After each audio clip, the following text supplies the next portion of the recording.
সারা বাংলাদেশ জুড়ে ছড়িয়ে থাকা ময়লার স্থান চিহ্নিত করেই হতে পারেন লাখপতি। এমন অবিশ্বাস্য সম্ভাবনা নিয়ে স্বেচ্ছাসেবী সংগঠন বিডি ক্লিন আয়োজন করেছে ভিন্নধর্মী এক ক্যাম্পেইন।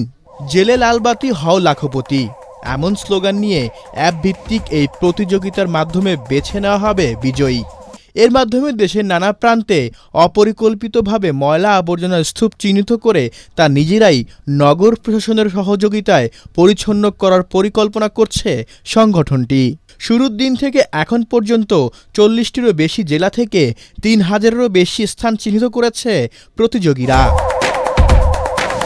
বিজয়ী হতে বিডি ক্লিন অ্যাপ থেকে সহজেই ক্যাম্পেইনে প্রবেশ করে নিয়ম অনুযায়ী ছবি তুলে জমা দিলেই লাখপতি হওয়ার হাতছানি সবার জন্য।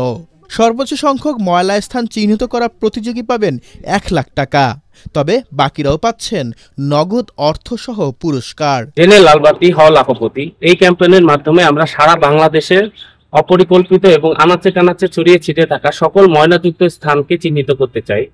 যেহেতু কাজটি সহজ নয়, সেহেতু আমরা সারা বাংলাদেশের মানুষের সহযোগিতা নিয়ে এই ময়লাযুক্ত স্থানগুলোকে চিহ্নিত করার উদ্যোগ নিয়েছি এবং আমরা বিশ্বাস করি এই যে অপরিচ্ছন্ন ময়লাযুক্ত যে স্থানগুলো আমরা চিহ্নিত করব এবং সেগুলো একে একে পরিচ্ছন্ন করার মাধ্যমেই দ্রুততম সময়ে আমরা একটি পরিচ্ছন্ন বাংলাদেশের পথে এগিয়ে যাব। ক্যাম্পেইনের নিয়ম অনুযায়ী যে ব্যক্তি সর্বোচ্চ সংখ্যক ময়লাযুক্ত স্থান চিহ্নিত করার মাধ্যমে লালবাতি জ্বালাতে পারবেন তিনি হবেন এই ক্যাম্পেইনের বিজয়ী।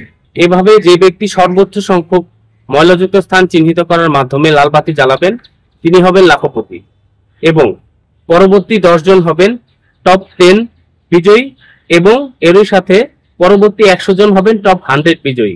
তথ্যগুলো সংশ্লিষ্ট সিটি কর্পোরেশন, পৌরসভা বা স্থানীয় কর্তৃপক্ষের কাছে পৌঁছে দিয়ে তা পরিষ্কার করার আহ্বান জানাবো। পাশাপাশি বিডি ক্লিন সদস্যরাও সরাসরি এসব স্থান পরিচ্ছন্নতা কার্যক্রম পরিচালনা করবে। আমরা আশাবাদী এই ক্যাম্পেইনের মাধ্যমে শুধু ময়লার স্থান বদলাবে তা নয়, বরং বদলাবে প্রতিটি বাংলাদেশের মানুষের চিন্তা ভাবনার ধরন। সংগঠনের তরুণ সদস্যরা বলছেন এই ক্যাম্পেইনের মাধ্যমে শুধু পরিচ্ছন্ন দেশ নয়, বদলাবে মানুষের চিন্তাধারাও। দীর্ঘ ১ মাস ধরে চলবে স্বেচ্ছাসেবী সংগঠনটির এমন আয়োজন। খায়রুল ইসলাম, এটিএন বাংলা, ঢাকা।